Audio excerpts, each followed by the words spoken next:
თქვენი ბიზნესის სწორედ განვითარების გზები, თანამედროვე PR მექანიზმები, რჩევები და სიახლეები გამოცდილი ექსპერტებისგან გადაცემაში პრომოუტერი. ყოველ ორშაბათს 18 საათზე მარიამ ჭყონიასთან ერთად FM 104.3-ზე.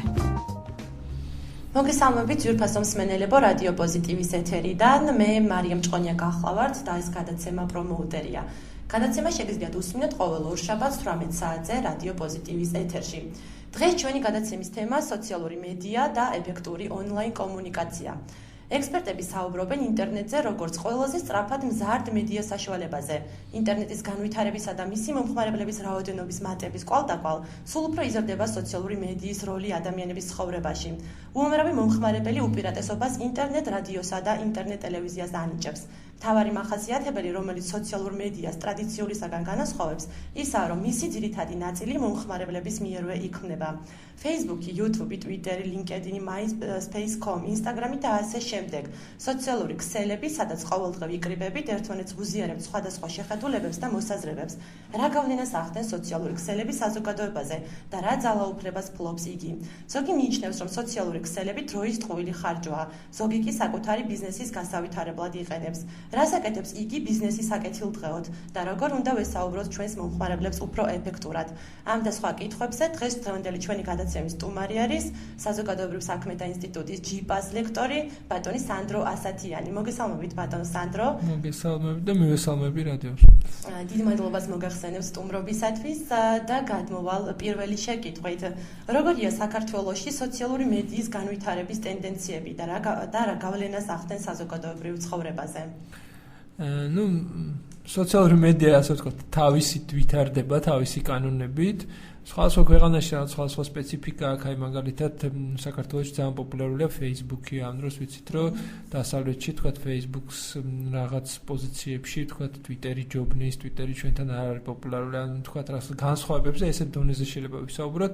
დანარჩენი თქვათ ეს ინტერნეტ ტექნოლოგიები იმითი არის მომხიბლავი, რომ რომელიღაც ერთ ქვეყანაში კი არ არის, არამედ ავტომატურად ყველასთვის ხდება ხელმისაწვდომი. ანუ ინტერნეტი ეს სივრცეა, სადაც საზღვრები არ არსებობს, ხო? რაღაცა რაც არ ვიცი, გაჩნდება სადღაც რომელიმე ქვეყანაში, ის ხელმისაწვდომია მე ინტერნეტის ყველა მომხმარებლისთვის.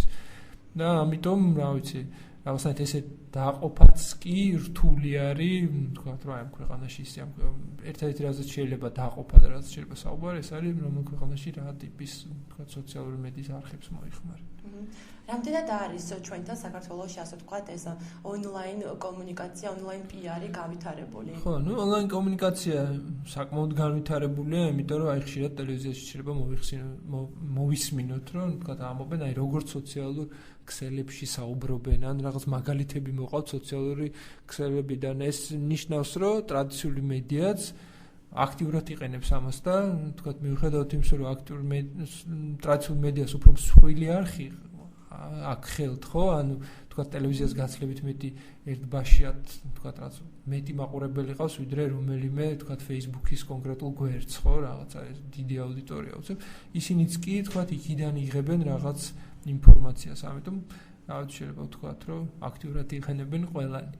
და ბიზნეს რაც შეეხება, ხო, ეს არის ბიზნესისთვის ძალიან კაი შესაძლებლობა კონდეს საკუთარი მედია არხი. ანუ აქამდე ხო როგორ ხდებოდა, თუ ბიზნეს უნდა რაღაცა ამბის მოყოლა. შეიძლება იყოს თავის პროდუქტზე ან თავის პროექტზე, ის იძულებული იყო, დამეგებრებოდა ტრადიციულ მედიას, ან ტელევიზიას, ან ჟურნალს, ან გაზეთს და მათი საშუალებით გაევრცელებინა ეს ინფორმაცია, იმიტომ რომ სხვა ალტერნატივა მას არ ქონდა. ხა რამდენ ადამიანს შეიძლება ჩამოურეკო, ან რამდენ ადამიანს შეიძლება დაურიგო ფლაიერი, ხო? ან რაღაც ნაბეჭდი ჟურნალი, ხო? ყველაზე მსხვილი არხი მაინც ეს რაღაცა ტელევიზია იყო და ეხლა კიდე ნებისმიერ მსურველს აქვს შესაძლებლობა, როგორც ბიზნესს, ასე რაც კერძო პირსაც კონდეს თავისი მედია არხი. ეს მედია არხი შეიძლება პატარა იყოს და რაღაც პატარა აუდიტორია ყავდეს, მაგრამ ერთგული და შეიძლება საკმაოდ დიდი არხი იყოს და რაღაცა ძალიან ბევრი მომხმარებელი წყავდეს. მე მანიშნება, რომ სამწუხაროდ გავდივართ სარეკლამო ჭრაზე და სულ 2 წუთში დაგიბრუნდებით. თქვენ უსმენთ გადაცემა პრომოუტერს. თქვენი ბიზნესის წარმატება ჩვენი ქვეყნის წარმატებაა. თქვენი ბიზნესის სწორედ განვითარების გზები, თანამედროვე PR მექანიზმები, რჩევები და სიახლეები გამოცდილი ექსპერტებისგან გადაცემაში პრომოუტერი. ყოველ ორშაბათს 18 საათზე მარიამ ჭყონიასთან ერთად FM 104.3-ზე. ჩვენ დავბრუნდით ეთერში ჯგუფასო მსმენელებო, შეგახსენებთ რომ თქვენ უსმენთ გადაცემა პრომოუტერს და დღევანდელი ჩვენი სტუმარი არის საზოგადოებრივ საქმეთა ინსტიტუტის ჯიპას ლექტორი ბატონი სანდრო ასათიანი. ბატონო სანდრო, ამასინათ ვკითხულობდი სტატიას Forbes.com-ზე, რომ ასე თქვა სოციალურ ქსელებს აქვს ძალიან დიდი დატვირთვა და ძალაუფლება იმასთან დაკავშირებით, რომ თუ ჩვენ სიტყვაზე სოციალურ ქსელებში ზეგავლენას ვახდენთ ჩვენს მეგობრებზე, ითვლება რომ ჩვენ გვაქვს ერთი დიპლომი ხარისხი. თუ ჩვენ ვახდენთ ზეგავლენას მეგობრის მეგობრებზე, გვაქვს ორი დიპლომი და ნუ ასე შემდეგ. რა ძალაუფლება აქვს ასეთი სოციალურ მედიას? ანუ ესეთი ტერმინი არსებობს ტრენდსეტერ, ანუ ტრენდის გამწევი, ეს არის ადამიანი, რომელსაც ბევრი მკითხველი ყავს, ან ბევრი მნახველი ყავს Facebook-ზე და მისას რაღაცნაირად ითვალისწინებენ. ანუ მარკეტინგში მაგალითად ცდილობენ, რომ ზუსტად ესეთი ადამიანი, თქვათ რაღაცა გამოავლინონ და შეეცადონ, რომ მას გაავრცელებინონ მესიჯი. აი, თქვათ არის ესეთი ტერმინი ცნობილი მარკეტინგში, word of mouth, რომ ადამიანი ენდობა უფრო სხვა ადამიანს, ვიდრე თქვათ რაღაც ტელევიზიით გაშვებულ სარეკლამო რგოლს. აი, ესეთ მაგალითად შეგვიძლია მოვიყვანოთ, რომ მე რო ნახო რაღაც სარეკლამო რგოლი, თქვათ რაღაც მობილური ტელეფონის და მე მეგობარს ვკითხო, რომ ხო არის ეს კაი ტელეფონია და ჩემ არაპროფესიონალმა მეგობარმა რომ მითხრას, რომ არა, ეგ ტელეფონი არ ვარგა, მე უფრო დაუჯერებ ჩემ მეგობარს, ვიდრე პროფესიონალების მიერ თქვათ რაღაც შექმნილ სარეკლამო რგოლს. Facebook-შიც მოგეხსენებათ, ადამიანებს ყავთ მეგობრები და ნუ ვიღაცები, ვისაც ასე თქვათ, ვის არსაც ენდობიან. თუ აი ტრენდსეტერმა აზრის თქვათ გამავრცელებელმა რაღაცა თავის პოზიცია გამოხატა და რაღაც ამაში რაღაც რეკლამის ელემენტია, ადამიანი უფრო მას დაუჯერებს და შეიძლება უფრო მეტმა დაიჯეროს, ვიდრე თქვათ ტელევიზიით გაშვებულმა რეკლამამ. ანუ ამაზე შემიძლია ეს გიპასუხოთ, რომ კი არიან ვიღაც ადამიანები, რომელსაც ბევრი თქვათ რაღაცა ყურს უგდებს და ესეთი ადამიანის მიერ გავრცელებული თქვათ სარეკლამო გზავნილი, რა თქმა უნდა, ბევრისთვის ძალიან ესეთ ბევრს ახლოს მიაქთავისთან. არამდენად ისე საქართველოში არსებობენ ბლოგერები ეწოდებათ ბატონო სანდრო ამათ თუ არა, აი როგორც თქვი, ეს არის, იმიტომ რომ ეხლა რა მოხდა, ერთი პერიოდი, ხო? აი შეგვიძლია ეს სოციალური მედია დავყოთ არხებად. აი როგორც ტელევიზიას აქვს არხები, ხო? ვიცით რომ ამ არხს აი ამ ტიპის მაყურებელი ყავს, ამ არხს ამ ტიპის.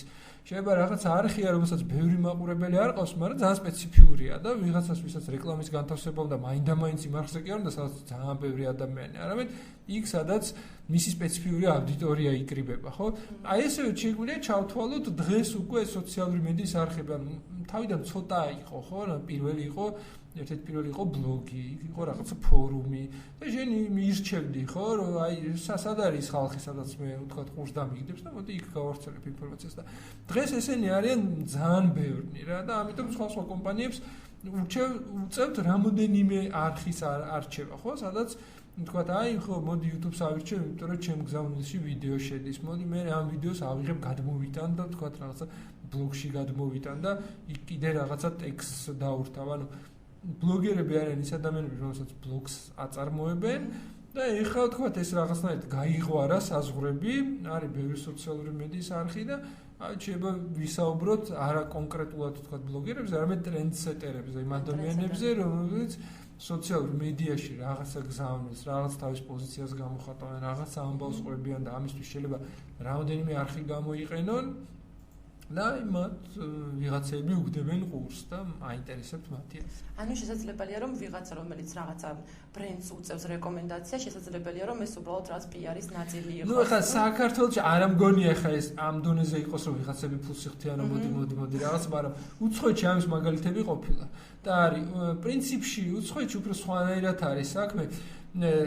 დიდი კომპანიები ცდილობენ გამოავლინონ ვინ არის ტრენდსეტერი. ანუ გასაგებია რომ არის ტრადიციული მედია და ვიცი რომ ამ გაზეთს ამდენი მკითხველი ყავს, ამ ჟურნალს, ამ თქვათ რაღაც ტელევიზიას ამდენი ნახველი, მაგრამ მოდი ვნახოთ, იქნებ სოციალურ მედიაში რომელიღაცა ჟურნალზე უფრო მეტი მკითხველი ყავს ვიღაცას და მოდი შევთავაზოთ მას, რომ რაღაც ჩემი პროდუქტიც შეაფასოს და არის ამის მაგალითები, მაგალითად არსებობს YouTube-ზე ესე მოხალისეების მიერ შექმნილი სატელევიზიო არხი. ანუ აი ადამიანია, ერთ-ერთი ყველაზე ცნობილი არის E-Justin. ანუ გოგო არის, რომელიც რაღაცებს ყვება ამ YouTube-ის არხზე და ძალიან ბევრი ჯამში ხოს, ძალიან ბევრი მაყურებელი ყავს და ერთხელაც ისაუბრა თავის ახალ iPhone-ზე. ნუ რაღაცები თქვა და აი Apple-ს დაინტერესა ეს და სავარაუდოდ მე კონტრაქტი დადეს, იმიტომ რომ მე ეს გაგრძელდა და გადაიქცა რაღაც სერიებად და ეხლა ცალკე განყოფილება აქვს, სადაც აი Apple-ის პროდუქტებზე საუბრობს.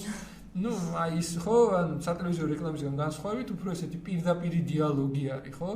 არის თქვა მაგალითები ერთი ჩემი მეგობარი მიყვებოდა, რომ აი საფრანგეთში მაგალითად არიან კომპანიები, რომელიც ეძებენ ამ ტრენდსეტერებს და ერთ-ერთმა დიდმა სუპერმარკეტების ქსელმა აღმოაჩინა, რომ არის ვიღაც ადამიანი, რომელიც დადის სხვა მაღაზიებში და თავის რევიუებს წერს და ამას ბევრი, თქვა, მკითხველი ყავს და აი დაპატიჟეს, მოდი აბა ჩვენთანაც მოდი და რაღაც ჩვენი პროდუქტებით შეაფასე.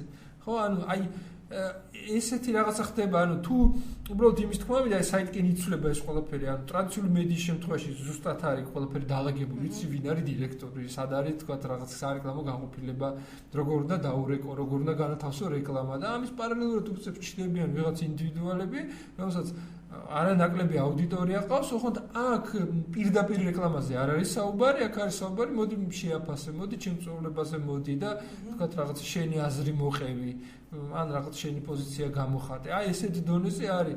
აი კიდე გამახსენდა ერთი ჩემი დის მეგობარი, რომელიც გერმანიაში ცხოვრობს და რაც თავის ბლოგი ქონდა სხვა წეულებებზე წერდა და აი პატიჟებენ ხოლმე და ეუბნებიან არა გერმანიაში.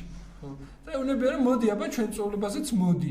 ეხლა ის როცა ბოლოს ჩემი და ესა რაღაცა შუაში იყო, ჯერმთლად მისი ბიზნესი არ იყო, მე შემოსავალი არ მოქონდა რომ თქვა სულად ამაზე გადართული იყო, მაგრამ ნუ ერთი მხრივ საინტერესო იყო რაღაც წეულებებზე დადიოდა და უფასოდ პატიჟებდნენ. საინტერესო სამსახური. ხო, და უბრალოდ რაღაცა, ანუ იცით რა არის ტრადიციული მედიისგან განსხვავებით სოციალურ მედიაში ყოველთვის არის მყისიერი უკავშირი. ანუ ტელევიზია რაღაცას რომ მაუწყებლობს, მეორე მხარეს ვინ არის, ვინ უყურებს ამას, ან იმას რა პოზიცია გაარჩენს. ხო, ის უბრალოდ მაუწყებლობს და აი სოციალურ მედიაში იქ მყისიერად შეიძლება დადოს თავისი კომენტარი, ან რაღაცა დააშეროს, რაღაცა მიაწეროს, ხო? ამიტომ იქ რთულია ესეთი პირდაპირ რეკლამის გაკეთება, რომ აი რაღაც ჩვენი პროდუქტი საუკეთესოა, ხო? იქ უბრალოდ უფრო რაღაც თავის ამბავს ყვება ადამიანი, რომ აი რაღაც ვიყავი, ვნახე და რაღაც მგონი კარგია. მე მაგალითად მომეწონა და თუ იქ რაღაცა სიყალბე შეამჩნიეს, ხო? იქვე მიწერენ, რომ აი ახლა რაღაცა შენ რაღაც მათი სარეკლამო აგენტი ხარ როგორ ჩანს ხო და დაკარგავს ის თავის მიტკიცებას. ანუ შესაძლებელია ამ ტრენდსეტერმა ჩაძიროს რაღაცა ბრენდის და თქვას აი ეგეთი მაგალითებიც არის. ერთ-ერთი ესეთი ყველაზე ცნობილი მაგალითი არის ამ кейს მაგალითს ქვია დელი ჯოჯოხეთი. ანუ არის ესეთი ჟურნალისტი რომელიც რამოდენიმე გამოცემასთან თანამშრომლობდა, ანუ წერდა მათთვის რაღაც სტატიებს და პარალელურად ქონდა თავის ბლოგი და ერთხელ იყიდა დელის კომპიუტერი. ეს 2005 წელს ხდებოდა და ამ დელის კომპიუტერს აღმოაჩნდა რაღაცა წუნი და დარეკა დელში არ მიაქცეს ყურადღება და დაწერა თავის ბლოგზე რომ ეს დელი ნამდვილი ჯოჯოხეთია, აი კომპიუტერი ვიყიდე, რაღაც წუნი აღმოაჩნდა, დავრეკე და ყურადღება არ მომაქციეს და წავიდა ამის ტირაჟირება, ვიღაცამ კიდე თავის მიაწერა, ვიღაცამ სადღაც გადაიტანა, მე ამას ეძახიან ზვავის ეფექტს, ხო? შეიძლება გუნდა დაგორდეს და არაფერი არ მოხდეს, შეიძლება მეორე გუნდა დაგორდეს და უზარმაზარი ზვავი წამოყვეს. და ეს ყველაფერი გრძელდებოდა და რაღაც მომენტში დელმა გაყიდვებზე იგრძნო რომ გაყიდვები დავარდა. და დაიწყეს გამოძიება რატო და მიადგნენ აი ამ ბლოგს. ეხლა ნუ რაღაც პირველი რაც ქნეს, რაღაც აჩუქეს ახალი კომპიუტერი, ბოდიშები მოუხადეს, ნუ აი ამან დაწერა რომ ხო, აი ბოდიში მოგიხადოს ახალი კომპიუტერი, მაჩუქეს, მაგრამ ეს ამ პროცესს ვეღარ აკონტროლებდა, ანუ მე ყველამ კი არ წაიღო თავის სიტყვა უკან, ხო, ეს უკვე ზვავივით იყო, ხო, რაღაცა ყველამდე ვერ მივიდოდა და ვიღაცები აგრძელებდნენ ამას და 2007 წელს ესე იგი ერთ-ერთ ბიზნეს გამოცემაში ყდაზე გამოიტანეს და დაიწერა სტატია წამყვანი ამ პიროვნებამ აიღო დელის მეპატრონისგან ინტერვიუ და იქ დელის მეპატრონი ყვებოდა რომ აი ჩვენ დაგვიჟდა 150 მილიონი დოლარი მომხმარებლებთან სერვისის გაუმჯობესება, ხო, რაღაც ფული ჩავდეთ და სავარაუდოდ ძალიან დიდი ფული დაეხარჯა საიმიჯო რეკლამაში, ანუ იმიჯი შეილახა კომპანიის ერთი ბლოგერის მიერ დატოვებული პოსტით, ხო? ანუ ესეთი მაგალითებიც არსებობს, მაგრამ აქ კიდევ ერთხელ ვიმეორებ, ანუ ვერ დაგეგმავ, ვერ იტყვი, შეიძლება რაღაცა დაწერო და რაღაცა აგურდეს ტალღა და შეიძლება რაღაცა დაწერო და არა, იმიტომ რომ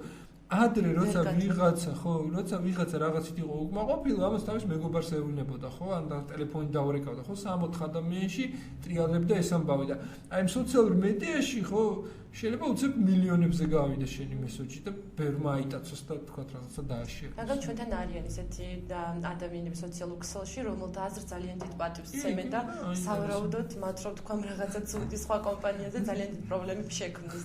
ხო, შეიძლება რაღაც აი იმიჯი შეელახოს რაღაც. გადავალ შემდეგ თემაზე, საინტერესოა, ამას წინათ ვკითხულობდი თქვენს წიგნს სოციალური მედია სკოლაში და იქ სწორედ ობამას მაგალითი იყო მოყვანილი, რომ სტუდენტებს მოუწოდებდა, რომ Facebook-ზე აუცილებლად აკონტროლეთ, უბრალოდ სოციალურ ქსელებში აკონტროლეთ, თქვენ რას დადებთ, რა ფოტოს დადებთ და რას დაასტატუსებთ, თუ შეიძლება ასე ქართულად თქვა. რადგან ის შესაძლებელია, რომ მომავალში თქვენ დაგხვდეთ წინ და პრობლემა შეგექმნათ.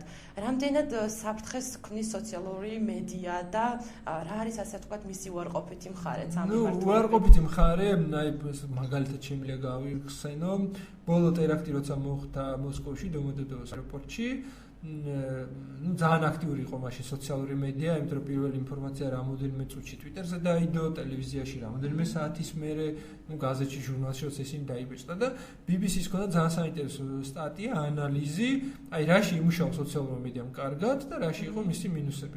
პლუსებად უდავოდ ჩაითვალა ის, რომ ძალიან ოპერატიული იყო, ყველაზე სწრაფი იყო და მინუსად ჩაითვალა ესეთი რამ ეს აფეთქება რომ მოხდა, ხო, ვინც გადარჩა პირველი სურვილი რაც ჰქონდათ, გაცლოდნენ ამ ადგილს და ამიტომ მივიდნენ ტაქსის ცხოვლებთან და ზოგიერთმა ტაქსის ცხოველმა გამოართვა ძალიან დიდი თანხა, რომ გაეყვანა იქიდან და ვიღაცებმა ეს დაწერეს, რომ აი რაღაცა რა უნამუსობაა და წავიდა ამისი ტირაჟირება, ვიღაცამ კიდე რაღაც თავის ისტორიები დაამატა და შეიქმნა ნეგატიური დამოკიდებულება ყველა ტაქსის ცხოვლის მიმართ. ჩვენ ხო არ ვიცით, შეიძლება ვიღაცამ საერთოდ პასუხი წაიყვანა. სავარაუდოდ ეგეთი რაღაცაც მოხდა და ვიღაცები საერთოდ არ იყვნენ იქ, ხო? მაგრამ აი გარკვეული ჯგუფის მიმართ შეიქმნა ნეგატიური დამოკიდებულება. ანუ სოციალური მედიის ეს უარყოფით სუსტ მხარეთ შეიძლება ის ჩაითვალოს, რომ შეიძლება არაზუსტი ინფორმაცია გავრცელდეს, ან რომელიმე ჯგუფის მიმართ შეიქმნას ნეგატიური დამოკიდებულება. იმიტომ რომ ჟურნალისტი, ხო, წესით და რიგით ცდილობს, რომ დააბალანსოს. მას არ აქვს უფლება, რომ რომელიმე ჯგუფზე კონკრეტულზე რაღაცა უარყოფითი თქვას, იმიტომ რომ შეიძლება რაღაც ისეთი რაღაცაც მოხდეს, რომ ვიღაცამ ნაჯახი აიღოს და რაღაც, ხო, ანუ აგორდეს რაღაცა აგრესიის ტალღა, ხო და აი სოციალურ მედიაში, ხო, ვინაიდან ეს პატარა ნამცეცებისგან შედგება, ეს არ იყო ერთი სტატია, ხო, ეს ბევრი ადამიანის რაღაცა ეს იყო რა ტირაჟირებული რაღაცა ბევრი ადამიანის მიერ ტირაჟირებული ამბავი, ხო? აი იქ შეიძლება გარკვეული ჯგუფის მიმართ შეიქმნას ნეგატიური დამოკიდებულება რა. ნამდვილად საინტერესოა, რომ მეც სანამ ადამიანს შევხვდები ხოლმე, აუცილებლად ჯერ გადავაურებ ხოლმე სოციალურ ქსელში რა დაწერა, რა სურათი უდევს და აი საინტერესოა რა თუ გვინდა რომ ცოტა ანუ იმიჯებზე ცალკე გადაცემა გვექნება აუცილებლად, მაგრამ აი თუ გვინდა რომ სერიოზული იმიჯი გქონდეს, თქვა, არ შეიძლება თქვა დავუდოთ რაიმე ესეთი ფოტო მეგობრებთან ერთად, თუ აი ესე რა მაგასაც აქ თავისი ესეთი ტერმინი, ეს არის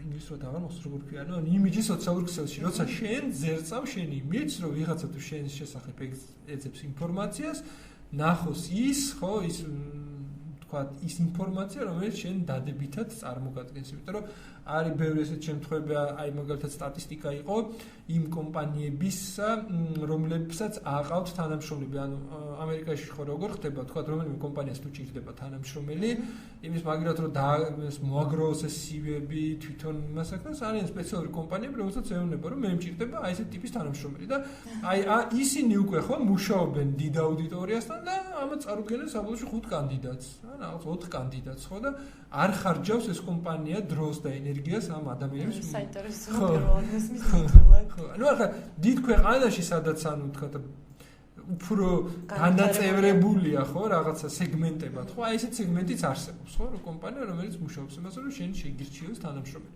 და აი ამ კომპანიებში მოეწყო გამოკითხვა და იმათ თქვეს, რომ ძალიან დიდი პროცენტი იყო უარის თქმის, ხო, ანუ აი როცა ხდება გადარჩევა, ხო, ამ რეზუმეების რა, იმის გამო რომ სოციალურ ქსელში იყო რაღაც ვთქვათ იმ თავისი წინა სამსახურის შესახებ ნეგატიური რაღაცები უწერია, ხო, სავარაუდოდ ახალ სამსახურს რაღაცა ცუდ-სიტყვის.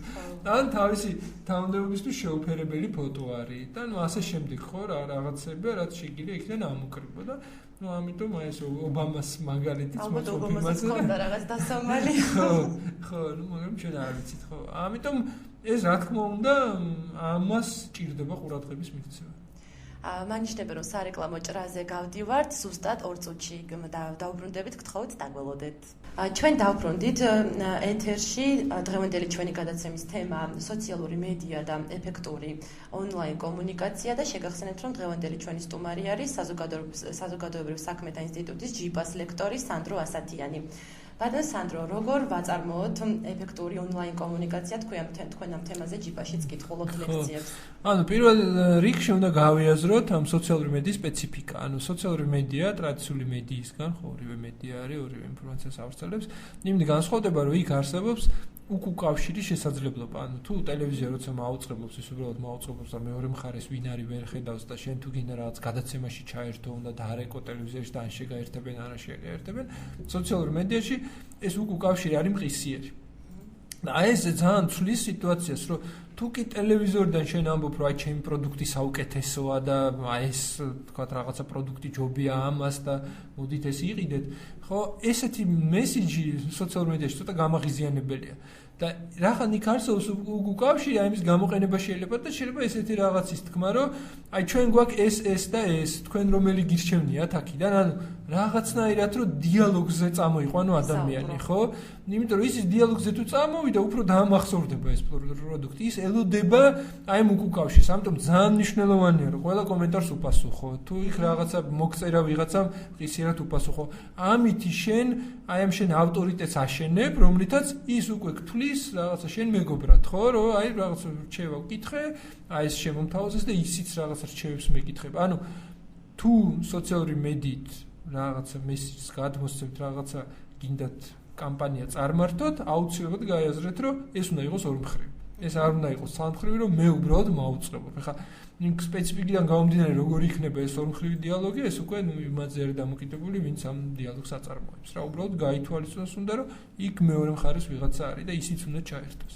და როგორ ჯობს რომ ვესაუბროთ ხოლმე მათ უფრო ოფიციალური ენით, როცა ორგანიზაციას წარმოვადგენთ თუ უფრო თბილად რა უფრო მოქმედებს? ნუ საქართველოშიც ეს ჩანს, ანუ ოფიციალური ენა ეგრევე ქმნის ბარიერს, ხო, რაღაცნაირად, რომ ამ რაღაც ორგანიზაციასთან ან ამ კამპანიასთან ადამიანი თავის თავს არ აიგივებს, იმიტომ რომ რაღაცა ბარიერი ჩანს. ნუ შესაძლებლობის და მიხედვით, ხო, ორგანიზაციას გააჩნია, ეს უნდა იყოს უშუალო მეგობრული საუბარი. იმიტომ რომ როგორც თქვი, ხო, ადამიანს უფრო ჯერა თავის მეგობრის. თუ ჩაქთვალა შენ მეგობრად, ანუ შენ შემთხვევაში უფრო გახსნილი იქნება და უფრო პირდაპირ იქნება და უფრო დაინტერესებულიც, ანუ რაღაცა ნდობის მომენტი მეტი იქნება. ასე თქვა რჩევაც რომ იყოს სხვადასხვა ორგანიზაციებისთვის რა მონაკვეთში ჯობს ხოლმე რომ განვათავსოთ ინფორმაცია სოციალურ მედიაში. როდის იკრიბება აუდიტორია? ნუ ეხლა მე რასაც უყურებ ხა Facebook-ის შემთხვევაში აი სტატისტიკიდან ჩანს, რომ ყველაზე ბევრი ადამიანი არის ორშაბათს დილით, რომ აი ადამიანებმა დაისვენეს, მოვიდნენ სამსახურში და პირველი რაც გააკეთეს Facebook-ის გახსნეს თუ არ არის დაბლოკი.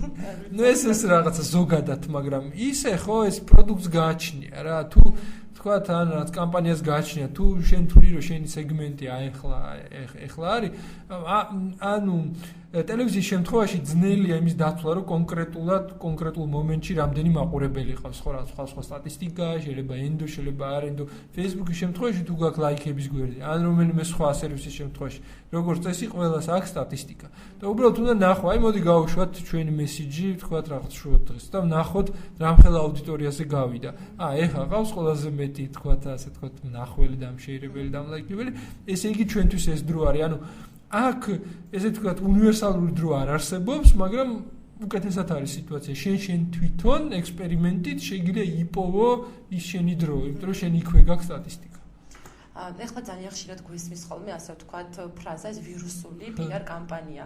რა არის ეს ვირუსული PR კამპანია და როგორ უნდა ვაწარმოოთ? ვირუსული PR კამპანია ითვლება ის PR კამპანია, როცა ადამიანები თვითონ ავრცელებენ ინფორმაციას, ხო, ვიღაცა მეგობარს ეუბნება, აი ნახე ეს, ან აშეირებს რაღაცას, ან მოწონს, ან უნდა შეიქმნას რაღაც ისეთი რასაც ვთქვათ ვიდეოს რგოლის შემთხვევაში უბრალოდ კი არ ნახავს ადამიანი, არამედ ნახავს და მოინდომებს რომ გააშიაროს. ნახავს და მოინდომებს რომ კომენტარი დატოვოს, იმიტომ ეს კომენტარი მე მისი მეგობრების ვთქვათ რაღაც კედელზეც გამოჩნდება, ხო? როცა აკეთებენ ვირუსულ კამპანიას, ან ის კამპანიები რომელიც შემთხვევით ვირუსული გამოვიდათ, როგორც წესი ეს არ არის აი ვიდეოს შემთხვევაში, არ არის ძალიან მაღალი ხარისხით გადაღებული ვიდეო, ხო? აი ეს ბარიერი მოხსნილი ადამიანს გონია რომ აი რაღაცა აი მე მაგალითად შემიძლია მოვიყვანო ერთ-ერთი YouTube-ზე ყველა დროის ყველაზე პოპულარული ვიდეო არის Charlie Bit My Finger, ორი პატარა ძმა არის და ერთი მეორეს კვენს თითზე და ის ამბობს ვაი რაღაცა ამან მიკბინა და მე რაღაც ორივე იცინებ. ანუ არაფერი განსაკუთრებული. წინასწარ განსაზღვრა რომ აი ეს იქნება ვირუსული თუ ეს ძალიან ძნელია. მაგრამ ვირუსულობა ამ ვიდეოში იმაში მდგომარეობდა რომ აი დააშერეს ეს ხო თქვა მაგალითი შემთხვევით ვირუსულობისა არის თქვა იქ ვირუსული ვიდეოები როცა რაღაცა ცდილობენ გააკეთონ თითქოს ანუ დღეს სარეკლამო კომპანიასთან როცა უკვეთავენ თქვა რამე ვიდეოს იქ პირდაპირ არის არჩევანი რომ ეუბნება რომ აი მე მინდა ეს ტელევიზიით გავიდეს არა მე მინდა ეს ინტერნეტში გავიდეს და მოდი რამე ისეთი მოვიფიქროთ რომ თვითონ მომხმარებლებმა დააშერონ და ისინი დაგვეხმარონ თქვა ამ ვიდეოს გავრცელებაში.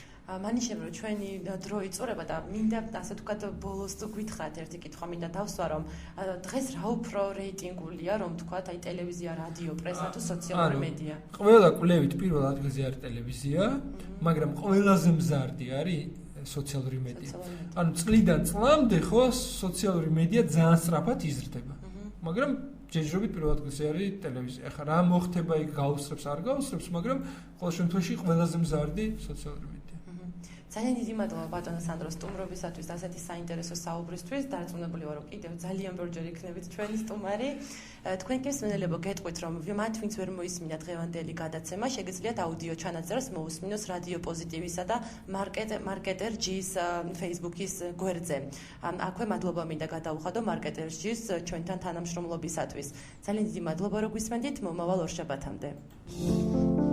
თქვენ უსმენთ გადაცემა პრომოუტერს. თქვენი ბიზნესის წარმატება ჩვენი ქვეყნის წარმატებაა.